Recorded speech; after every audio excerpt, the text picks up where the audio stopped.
mentally or physically. But you just keep grinding and doing the same thing over and over. I think you'll see a lot of benefits, and the kids get comfortable in what you're asking them to do. So I break down what I do in my individual to 3 basic concepts: movement transitions, defeating blocks, and tackling. And unless someone else can bring up something else that a linebacker needs to do every day, then I'll be consistent with these. And I was fortunate enough to play for some really great minds. Gunther Cunningham, Jim Schwartz, head coach of the Lions, Greg Williams, been around for a long time, Jeff Fisher. And what their philosophy was, guys, you got to believe in something, you're going to hang your hat on it, and you're going to do it, and the kids will believe it. But when you start changing mid-season, or when things don't go right, you lose credibility for yourself, and it's hard to get the kids reeled back in. So any drill that I do has one of these components or multiple components in this. So the first drill that I do that is really and there's other little kind of different ways to do it, but one that's an easy one to work on is I call the 4-cone drill. And as you can tell, I got some numbers here, and this is not a pretty clinic tape. I'm trying to get as many reps. My whole coaching philosophy is more reps. Reps, reps, reps. I don't care if the drill looks good, where these guys are standing. It's about just doing it over and over again and training the body to do things the right way. So we have a 4-cone drill. So from my perspective right here, I tell them to start at either top left, top right, bottom right, or bottom left.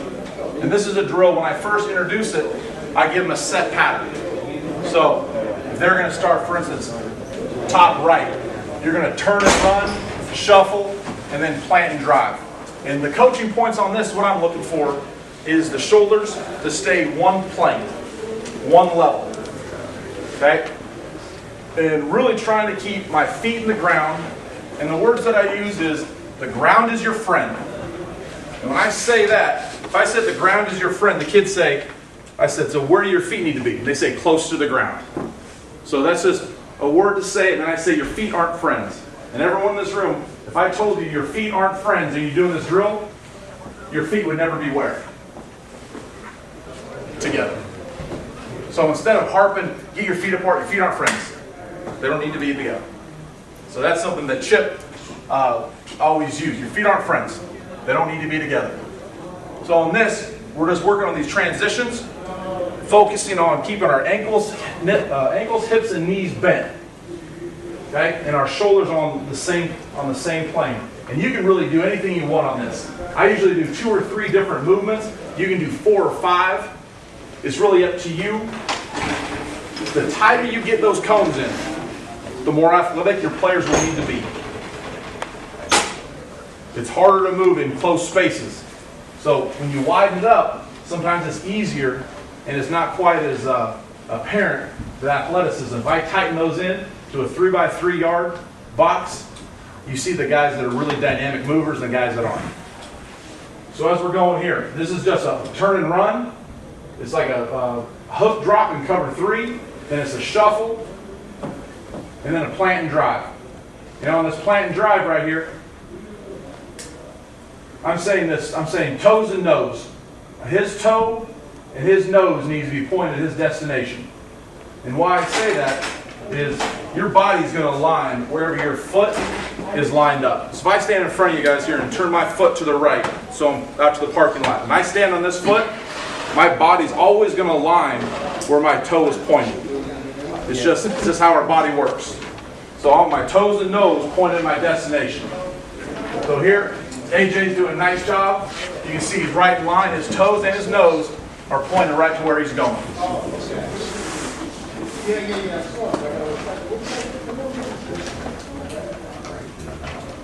So Robert here isn't doing quite as good a job here in movement.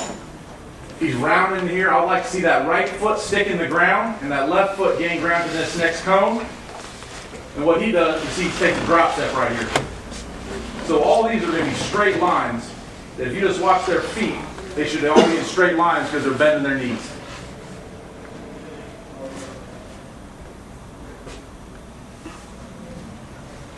Nigel needs to bend a little more. His ankles, knees, and hips. So when I first introduce this as a set pattern, and eventually what I'll do is I'll end up doing a visual stimulus on when they transition or when they get out of the back pedal. So again, this is a drill that we do every day. And AJ does a pretty good job of moving. He's a bigger kid. He's really a more dynamic player. He doesn't do well in this drill because he doesn't understand how his body works. So you get a guy that starts understanding how to bend and how to transition. He's a superior athlete, but you can see the lines that he works in. When he steps, we should have a straight line here.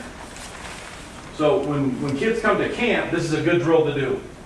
Because right here I can tell that Austin has good leg strength. He can plant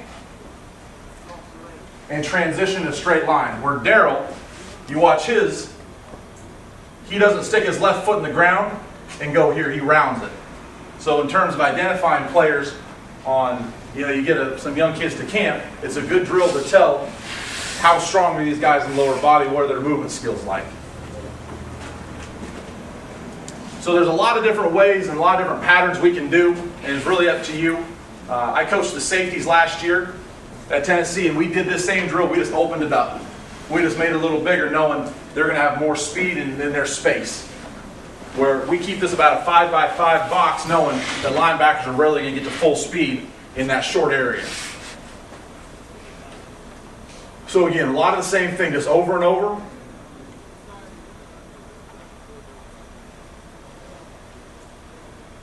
And it's a good drill for movement. And if we get good grass in the spring, one of the best ways to finish this drill is, no matter what the pattern is, coach, end up getting a tennis ball. And you just throw that tennis ball on the ground when they break, and you'll be surprised how it helps them on the transition. Because as soon as we get footballs out, and some kid can't catch, he never drives out of that break anymore. He's just more worried or concerned about catching the football, and you lose the finish element of your drill.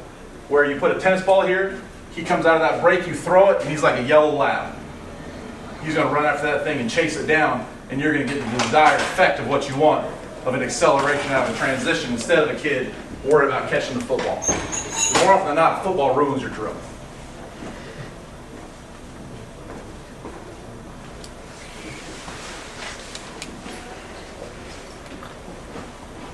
So as you go, like I said, I just give them a pattern. And then as I go here, then I start introducing a visual stimulus of they're going to transition on my movement. And the first time you do it, you'll see a kid look great in a memorized pattern.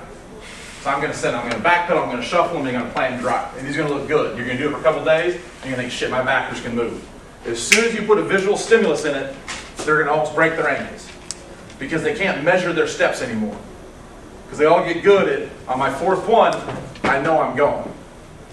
So you add this, and this is the end of spring here, and they're getting better at it. But again, we teach a T-step for a lot of different reasons. I think a lot of the reasons are, the bigger you get, I think the more stress it puts on your feet to be a toe planter. You see kids consistently fall in their transitions because they're reaching back. There's only 1 or 2 or 3 cleats on the front of those toes, on all these cleats, and they T-step it and you get the whole foot in the ground. And that's just to name a few of the reasons I think that's a beneficial thing. And again, then we're gonna T-step, and then you're gonna see toes and nose. That toe and the nose are gonna line up to where he's going. His eyes transition off of me, they leave the quarterback, going to the intended receiver now.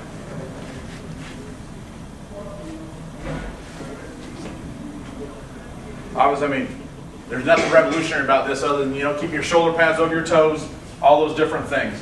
But it's a nice way to train your feet and train with a visual stimulus, instead of just having a pattern of where the cone is all the time.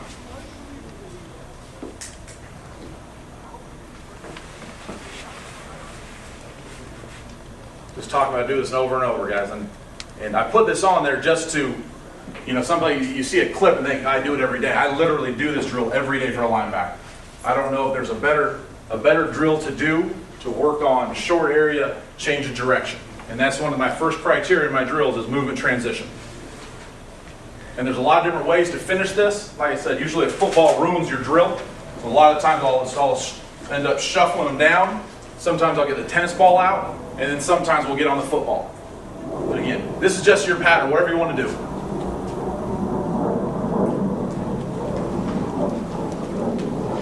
And again, just memorization here where it's going. And then we'll end up putting the visual. So again, it's got a ball, front shoulder goes, he needs a transition. And again, better athlete, better in short area space. And we need to get him to look like him. So it's not always applicable of your best athlete is going to be the best guy in short area space. As you know, sometimes the best linebackers aren't your best athletes.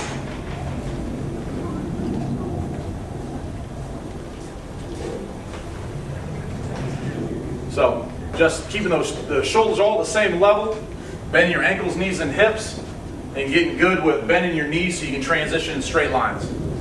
Okay, quarterback break. Again, just working on the visual cue. Try to stay away from anything that they hear. I try not to use anything, any directions out of my mouth. I don't want to train them off words or sound. So everything has some kind of visual cue, either my shoulders or just an easy flick of the football. Again, these are things that we do every day, about 3 to 6 minutes. Depends how much time we get individual.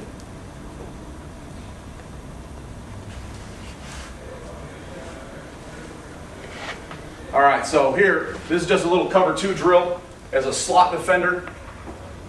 We're a slow pedal, and really my coaching point on all the underneath zone defense stuff that we're doing in 2 and cover 3 is when the quarterback finishes his drop, you're done with your drop.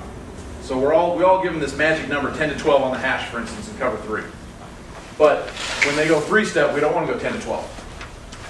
So how do you tell them when is the breaking point? When the quarterback's feet are set, your feet need to be settled and ready to transition. So in this, we're just working on a cover 2, a little slow pedal. You match his feet, you're never more than 10 in our cover 2 scheme. But that was in my mind, you never know, hey, you got to read 3-step. To a linebacker in high school, what the hell does that mean? I couldn't have told you in high school. You got to read 3-step. When the quarterback finishes his drop, you're done. And that's going to keep you in that 3-step depth when you're that underneath zone defender. So we give him an easy drop, let him set his feet, and then he transition off the front shoulder. Like I said, guys, these are rep after rep after rep.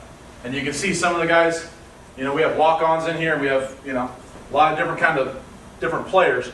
But again, the fundamentals of settling your feet, transition off the front shoulder,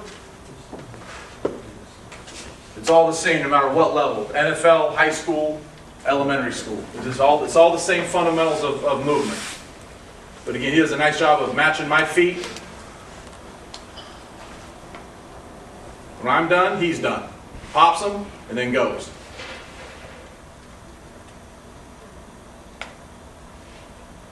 Same thing, now we're just going incorporated in the break out of the 4-cone.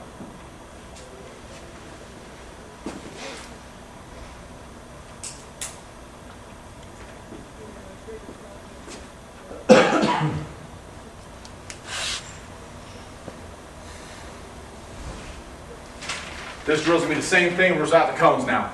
Okay, we're giving them 2 hook drops. They're both working off us, our shoulders. And again, just talking about matching the depth of the quarterback. When the quarterback's done with his drop, you're done with your drop. Get settled back up, transition on the football. And we saw probably more improvement just in something as simple as that, talk about matching the quarterback's depth as we saw in anything in spring. And how often you do it, you got to get good at it. If you want to be an underneath zone, if you want to play any zone defense, your underneath defenders got to be hunting dogs. They have to make tackle after tackle after tackle. And if you watch those NFL teams that are built as zone defenses, the Colts, They are great in their transitions. They're gone before the ball's out of the quarterback's hands every time. And that's something when you start breaking down your film on defense, why are we giving up a lot of yards? Go back and watch your linebackers' speed. You're playing a lot of zone defense. And what are the linebackers doing when that ball is thrown from the quarterback's hands? And I'd probably say they're still moving. They're not set. They're not making any transitions to tackle the underneath passing game. We also incorporate a bunch of agile bags that we do what we call in our pre-practice. But again, just the same fundamentals of movement that we've been doing for years and years and years. Now, I don't know how applicable this cut drill is to you guys, because I think some states you guys can't cut. Is that right? Or is that every state now? There's one or two are. Okay. Well, for us, we unfortunately still have to do it. And eventually, if they really care about player safety like they say they do, they'll outlaw the cut drill or the cut block. Let me just go through this real quick. I just work on this. I don't know if you'll ever use it, but putting front hand on a head, back hand on a shoulder, driving the face into the ground. We just work this in a controlled environment, not trying to blow out knees, not trying to get people hurt, just working on hand placement and knee bend. So everyone's pretty good right here. Other than that, they got one waist bender. Everyone else, their knees are bent, their face is up, and they've defeated the block. We incorporate this, some of the agility bags that we do. Just to, protecting your legs. Shoulder staying square to the line of scrimmage.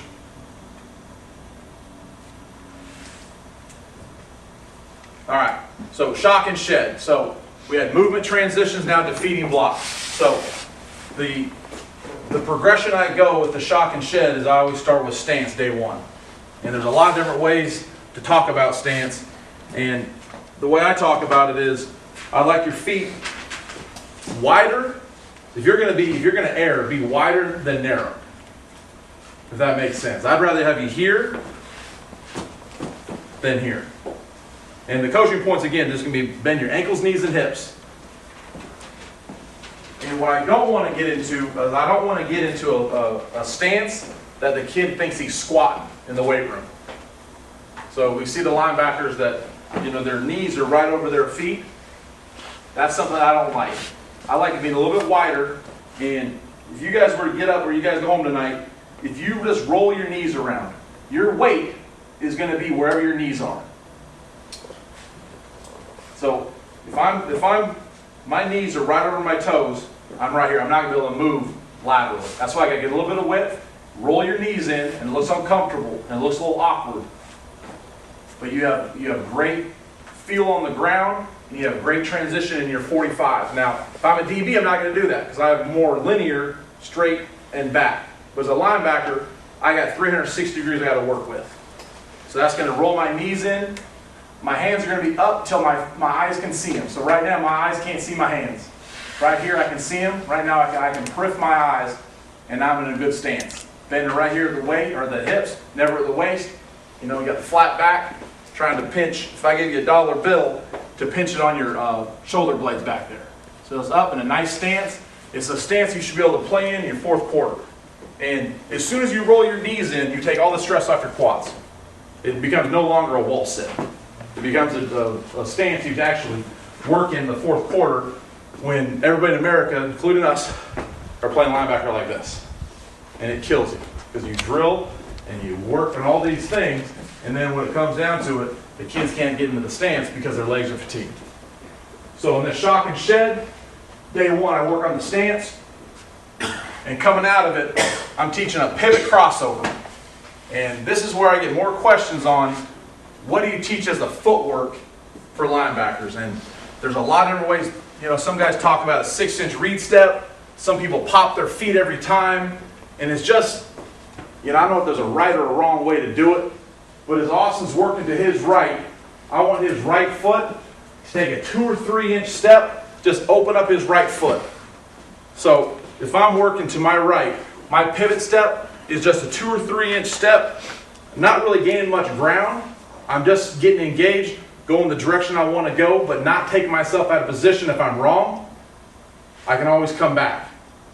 So it's a pivot, and then I'm coming downhill, crossing over, shoulders are always staying square to the line of scrimmage. Now, I don't care really what you do with your hips. You know, some people say, I don't want your dick to the sidelines. Your dick can be the sidelines as long as your shoulders are square to the line of scrimmage. If your shoulders are square to the line of scrimmage, in my opinion, you'll be a very productive inside linebacker. Because what happens is, you know, you hear this word flexibility all the time. When I look at a linebacker trying to evaluate it, I want to see if his lower body can detach from his upper body. I want to have two independent parts of the body working together. So if my feet are over here, I still need to be able to have my shoulders square to the line of scrimmage. Because what you see is, as soon as a kid gets tight and he has to scrape over the top, and his hips go this way, and his shoulders match his hips, okay, the next thing he does to get blocked is he has to do this. Because he no longer has access to two hands. I'm here, guard climbs up on me, I'm going to do this, and I'm going to get blocked every time. If my shoulders are square to the line of scrimmage, regardless of where my hips are, and I get climbed up on, I have access to two hands, I can defeat a block and be a productive player, and not just participate. So that's a huge key for me in evaluations is, are the lower body and upper body attached or detached? I want to describe this as, you have a swivel, your spine is a swivel. And these two parts are independent from one another. When you watch enough NFL film and good college film, the guys that are productive have that knack. You watch them inside the tackle box and their shoulders are dang near always square to the line of scrimmage. Even when they got to run. They have the natural ability to detach these hips and stay square, and you'll see guys that can fall back very easily. So sometimes it's a knack, but also sometimes it's just the God-given ability to keep your shoulder pads square to the line of scrimmage, and you see those guys make a lot of plays. Guys that are tight and you can't use both hands, they can never defeat blocks and be a productive player. They participate, but they're not productive for you. So in this shock and shed, after we get working through the stance, my screws are trying to bloody his chin. That's all I'm talking about in terms of bend. If I tell you to put your screws on his chin, I know you're going to bend everything necessary. I'm not going to overcoach that. So it's not, hey, you need to be striking up on the rise. All those things are good, but I don't think you can coach more than 2 or 3 details in any particular drill. When I start coaching 12 things in a drill, I don't know what they're hearing. And I want to make sure I control the message, and I only say what I want them to hear. I don't say 15 different things because they might only hear one. So I'm going to maintain there's going to be 2 or 3 different things, knowing damn well they hear those 2 or 3 things every day. And after 4 or 5 years investment, as a kid comes in as a freshman, in the college level or in your level, they're going to know what to do as seniors. And it's just that continual improvement and continual investment in saying the same things and meaning the same things and explain to those kids what you're saying with the words that you're using. So Austin's doing a nice job right here. His screws are in that chin. We can bloody him up, that's great. On this little popsicle sled, he got a nice job of keeping his elbows in tight. I hear thumbs up a lot, yet I see thumbs up, yet I see a lot of elbows out. So I don't know what the contradiction is. Sometimes the way I coach it, your fingers need to be pointed out. If your fingers are pointed out, there's no way your elbow can rotate out. So sometimes I see, you know you're saying the same thing, elbows tight, thumbs up, yet you still see this. If your fingers are pointed out from one another, there's no way your elbows can rotate out. So sometimes just try to find another way to say the same thing, have to make sense. So the coaching point in the shock and shed drill is it's 2 separate movements done darn near at the same time. You can't shed unless you shock. So the first thing is, when I'm watching film, I need to see the offensive line his head snap. As soon as his head snap, then I know he's somewhat off balance. Then I get the second part of the shed part. So when he's doing this drill, what I'm expecting to see, when I'm standing right there, I need to see him grip this bag. This is not an explosive push-up. I'm not trying to push him away from me. And what you see them do all the time, they try to run and push that bag and have it go away from them. I don't want them to push the bag away from them. I want them to control the block throughout the entirety and then shed it. So he's working across the face in this instance. That's a good shock, and it's a violent shed. Everything's nice and tight. His feet are underneath him. He's accelerating through contact. You see there's no measured steps right here. Every time we tackle, we take on a block, we're always saying we're accelerating through contact. A lot of times you'll see guys, and you might even see in this drill, they come to contact under balance. So they measure their steps, and they hit them, and they're here again. You can't be explosive if both feet are in the ground. Now there comes a time and place, sometimes you got to anchor down and go. But the coaching point for us, in all our contact, we always accelerate through contact. We're running through contact.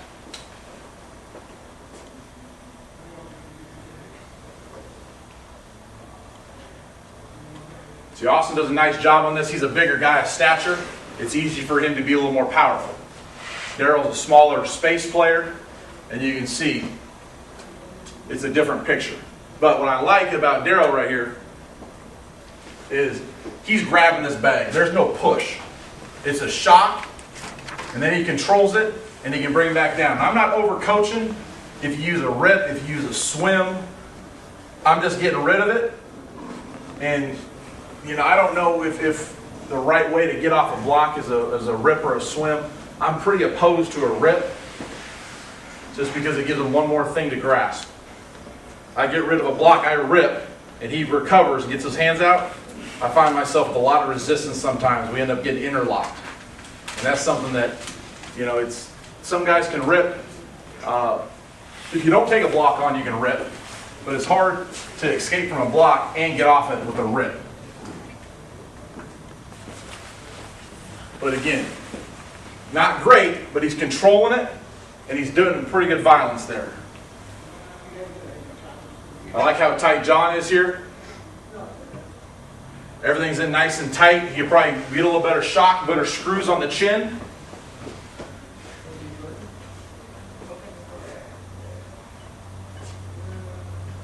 But this is another one. This is it every day.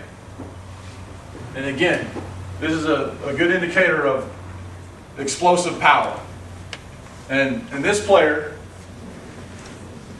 you guys don't have to be talented about it to say that he doesn't possess the same explosive power as the guys that went before him. There's no violence on this shed. And this directly translates to how he plays when we're really playing. He struggles getting on blocks because he doesn't have stature and he doesn't have explosive power.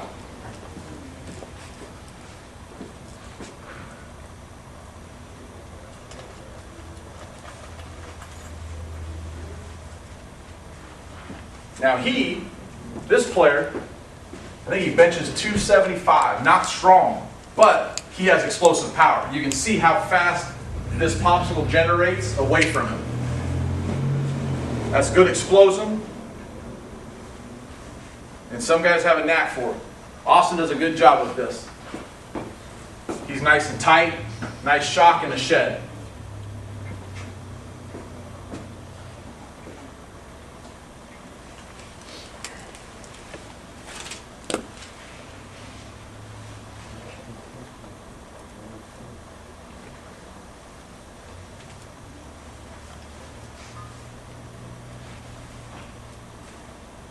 Just a couple more looks at it. It's all the same stuff. And I put this on here, guys. This is what we do. We're not changing the world. We're not doing things. We're not spending a bunch of time on scheme during that individual time. This is development. Some of the seniors is too late. But, we're getting better at the craft of getting off blocks. And I always talk about you got to be productive, don't participate. You can't get off a block, you can't be productive. You'll have a lot of plays, but you won't have done a damn thing with them. Unless you can defeat blocks.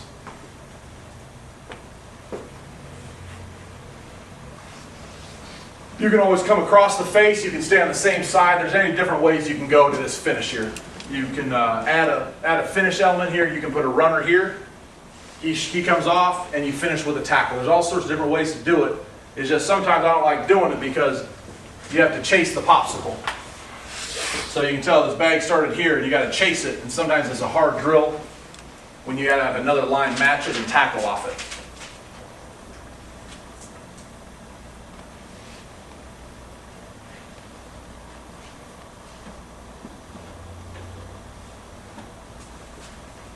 And here, this is a walk-on for us. But what I like about this look right here is he does a great job with his screws and does a great job of keeping his shoulders square to the line of scrimmage. Does a nice job of coming downhill.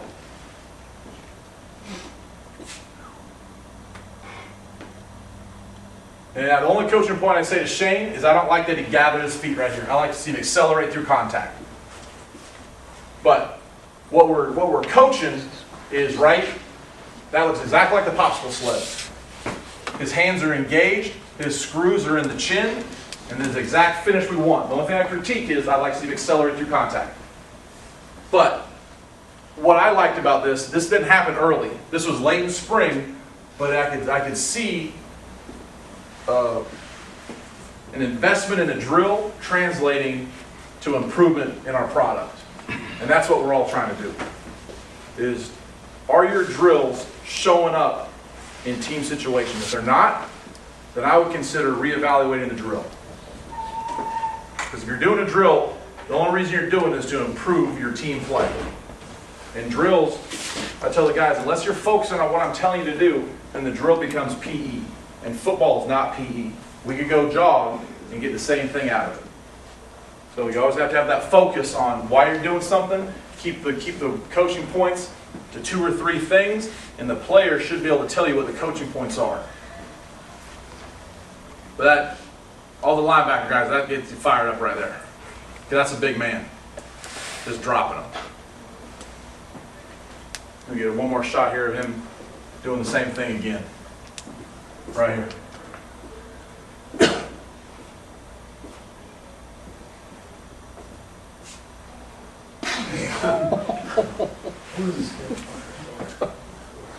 But again, right here, if I make that red, that's the popsicle.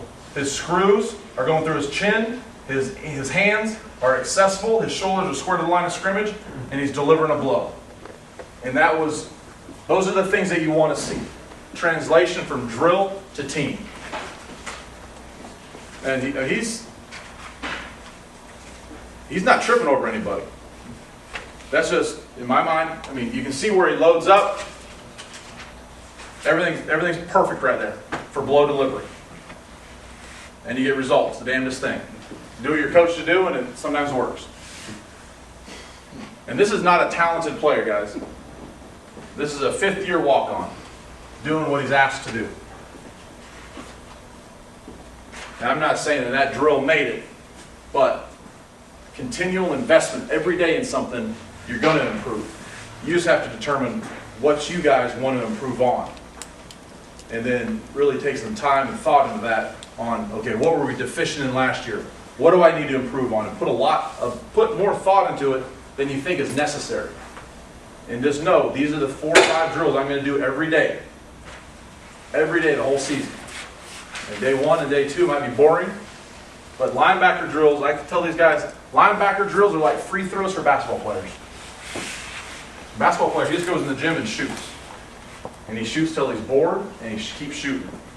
And defeating blocks and moving and tackling, that's the equivalent for a basketball player shooting free throws in the gym by himself. You just got to do it. No different than a golfer on the range. We can't expect kids to become better tacklers doing it once a week for 3 minutes. You wouldn't expect to improve anything in your life if you did it once a week for 3 minutes. It's not realistic. It's an everyday investment on what do we need to be better on, and what do I ask my kids to do every day in a game or in practice situations. All right, so movement transitions, defeating blocks, and the most important thing in football, getting the cocksucker on the ground, tackle. And these drills, none of these drills are courage drills. These are instructional drills. And we all have 100 different ways of, teaching the courage part of it. Sometimes, unfortunately, it never works, and it's not our fault. You know, some kids like to hit, some kids don't. And you know, you try to encourage them any way you can. And all these drills I'm going to show you here, guys, it's all about angles and leverage. Either I'm going to give it to them or I won't give it to them. And I expect them to maintain it or to get it back if they don't have it.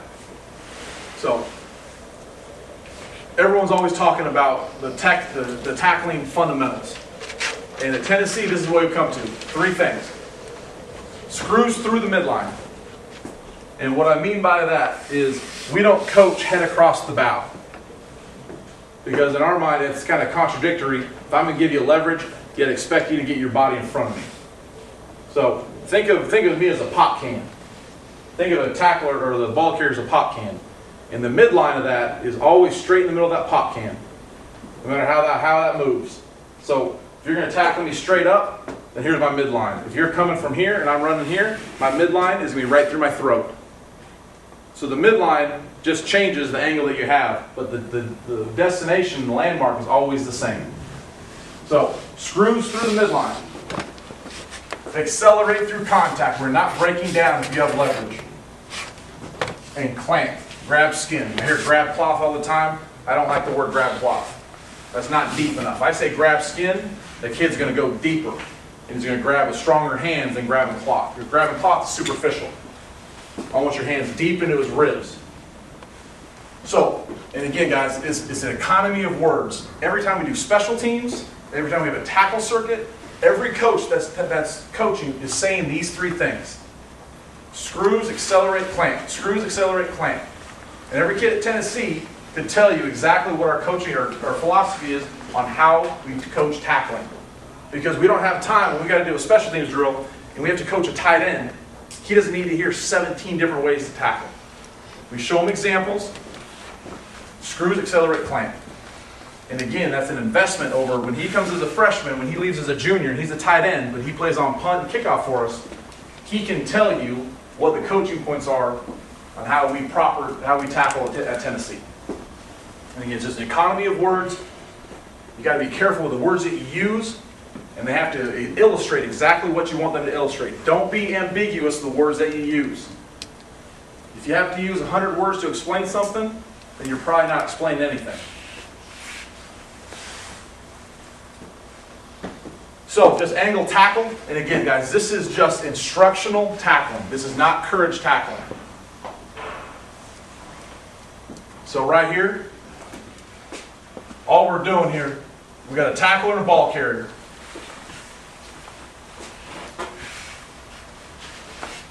Here's a good shot right here. It's an easy tempo drill. You can amp this up as much as you want. Okay? We're about 4 yards apart. We have about a 2-yard cone here. He's not being a chicken shit. He has to run to the cone. He's going to screws, accelerate, clamp on the finish. My coach boy here, his head's a little too far, a little too wide. His midline is right here. Let me get a good pop on one of these.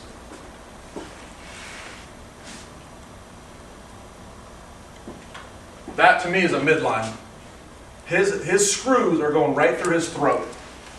His head's not across the bow. He's not tackling with one arm. He's going body to body with him. He's going to accelerate his feet and he's going to clamp and run.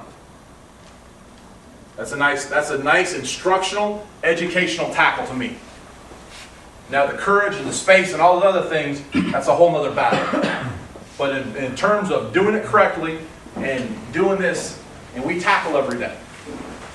Don't get mad at your kids for missing tackles when you don't tackle every day. Because every day you practice your scheme. We all do. So why wouldn't you practice tackling every day? You get results of what we emphasize. So always be cognizant of what you're emphasizing.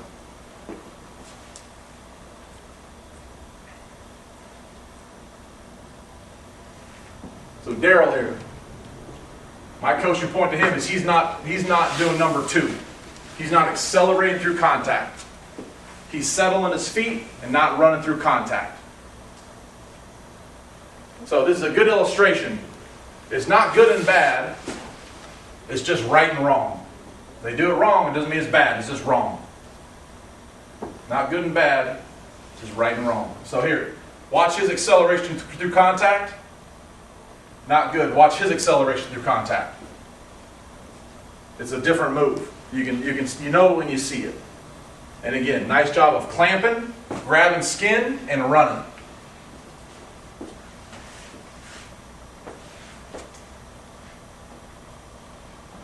And the head coach is all fired up for this every time. So you're coaching the drill, then he comes over, and the whole drill gets fucked up. God damn, you got it. He talks like he's from the South. God damn. Then he gets pissed off at everybody, but that's all right. That's what head coaches do. No head coaches in here, is there? If we do, we all talk about behind your back.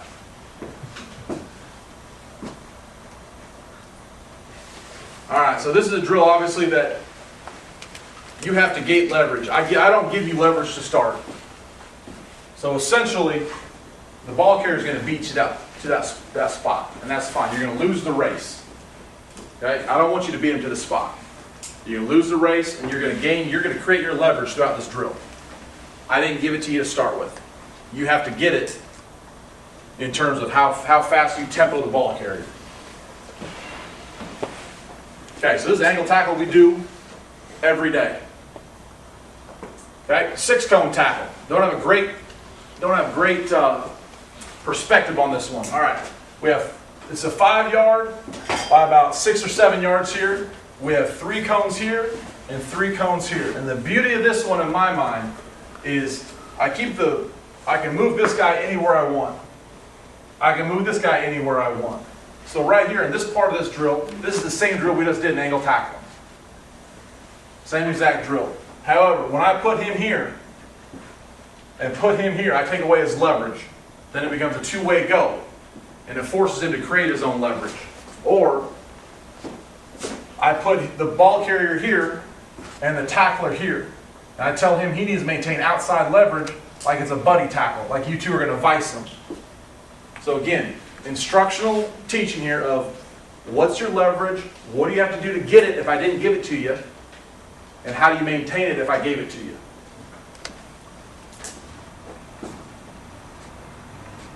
Again, I don't give you leverage on this one, so you have to get beat. In your mind, you're going to get beat.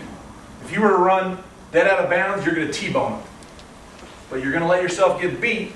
He has to get in front of you for you to create any leverage for yourself. You can't stay head up on him and become a good tackler. As we all know, head up is a tough way to play defensive football. Head up is your end if you're a linebacker. Nothing good happens when you're head up. So Austin's doing a nice job here of maintaining. He's losing the race. So this drill, the first part of here, just like the angle tackle, like I said. What gets hard is when I put them toe-to-toe. Now, I didn't give them leverage here, but they know they had a 1-way go. Now you stack them up head-to-head. He gets 1 cut. He gets 1 cut. He always needs to be working forward, decreasing the distance. I'm always telling these guys, you guys want to play in a phone booth. Offense wants to play on a soccer field. So anytime we can decrease the space, we're always going to decrease space. And we want to think, we're always playing in a phone booth. I got to get to that son of a bitch as fast as I can. About 10 minutes, Coach. Okay. So again, it becomes harder. And this is just a way to illustrate them why head up is not good. When I started them here, the drill is relatively easy. Because they know where the ball carrier is going. When I put them head up, it illustrates how hard it is to be a good tackler when you're head up on the ball. But again, that's a great tackle by Jake here. He's maintaining inside leverage, so if the guy comes at him, he's matching his path. So he's going to match his path throughout. He comes at him, he's coming. He goes left or right, he's going to match it. Always keep it on his inside hip, create leverage for himself. Then you have the same screws to the midline, accelerate, clamp and run.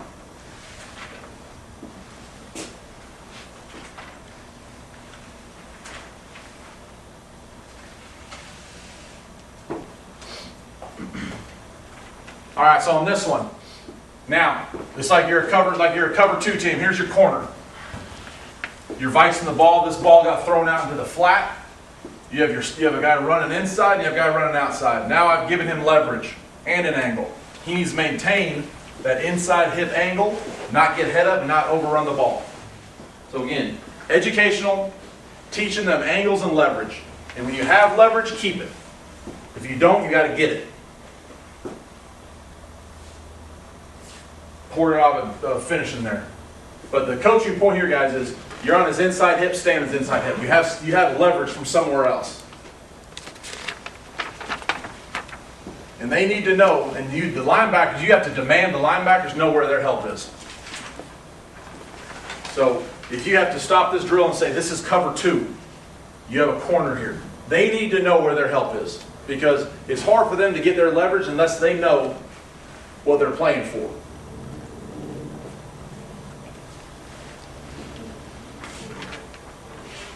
Hold tackle. Again, we're starting to head up. I'm going to lose the race, essentially. I'm going to let him out leverage me, staying on his inside hip. And then once he turns up a hole, then it becomes my same fundamentals. Screws, accelerate, clamp. But again, illustrating to them leverage and angles.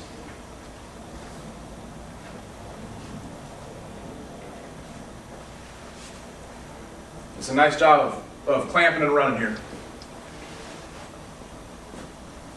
And we do plenty of courage drills, but I don't do courage drills in my individual. We do that in a group setting where there's more people around, that when people need to be, motivated, they get called out. We put it more in a group setting. An individual is strictly, for me, is strictly teaching. I'm not calling people out. It's not anxiety. It's not high stress.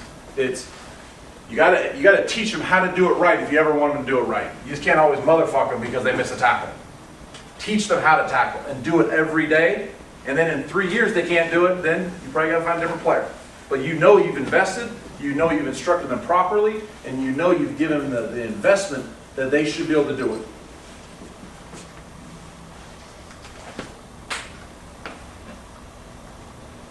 And we got one more tackle drill on this, my favorite one.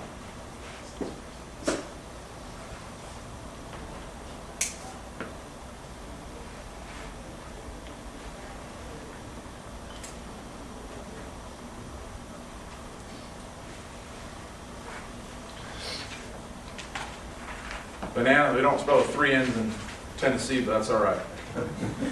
Done a spell check on PowerPoint. All right, banana tackle, 10 yards away, both on the numbers. Okay, you don't have leverage. And you go through and watch your film, guys. As a linebacker, especially as a Sam and a Will, you're going to get more situations like this than you'll get anywhere else. So, banana tackle to me. And we use the word banana. What's the shape of a banana? It's curved, right? There's no straight line in a banana. So, the coaching point here is, I have no leverage. And you can translate this all the way to that angle tackle drill. His path, the ball carrier's path, will determine the defender's path. Your only aiming point is his inside hip. His path determines your path. Inside hip. I don't have leverage. If I run to his inside hip, I'm going to give myself leverage. He runs away, I'm running his inside hip, he cuts back. That's my angle tackle. I'm going to run right through him. Screws, accelerate, clamp.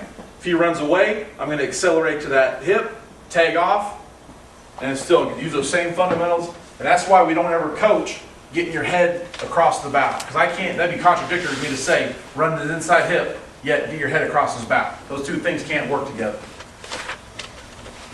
Or if they do, then you're not running his inside hip anymore. You're running his outside hip.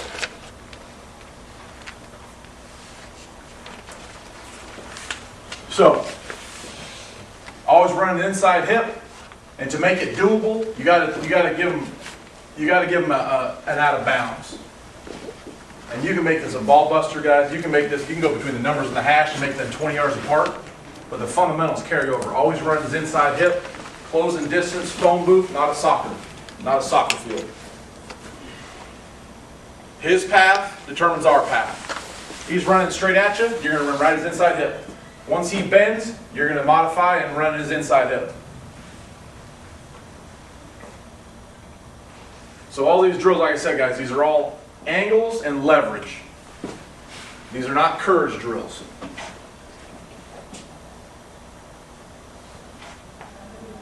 So we're obviously working probably a lighter day today. We're not cutting back into it, but the next part of this is this guy does whatever he wants within this box. Within the numbers to the sidelines box.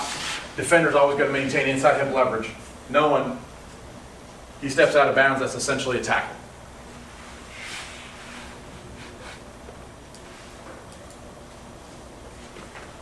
And the last thing that we talk about, practice is the most important thing that we do.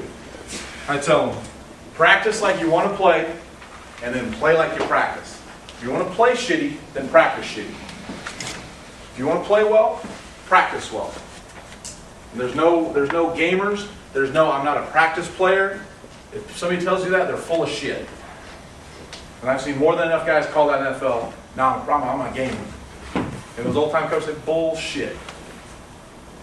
The great ones are not gamers. The great ones practice every day. And until you can make practice like a game, I don't think we'll ever get there as coaches.